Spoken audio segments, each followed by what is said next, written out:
చిన్నారి పిల్లలు అల్లారు ముద్దుగా రాధాకృష్ణ వేషాలతో ఉట్టికొట్టారు.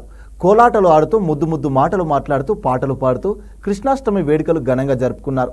చిన్నారులకు చిన్నప్పటి నుంచే సాంప్రదాయాలను నేర్పటం మా ప్రత్యేకతని tiny learners high school principal Nayani Bhavani సంతోషం వ్యక్తం చేశారు.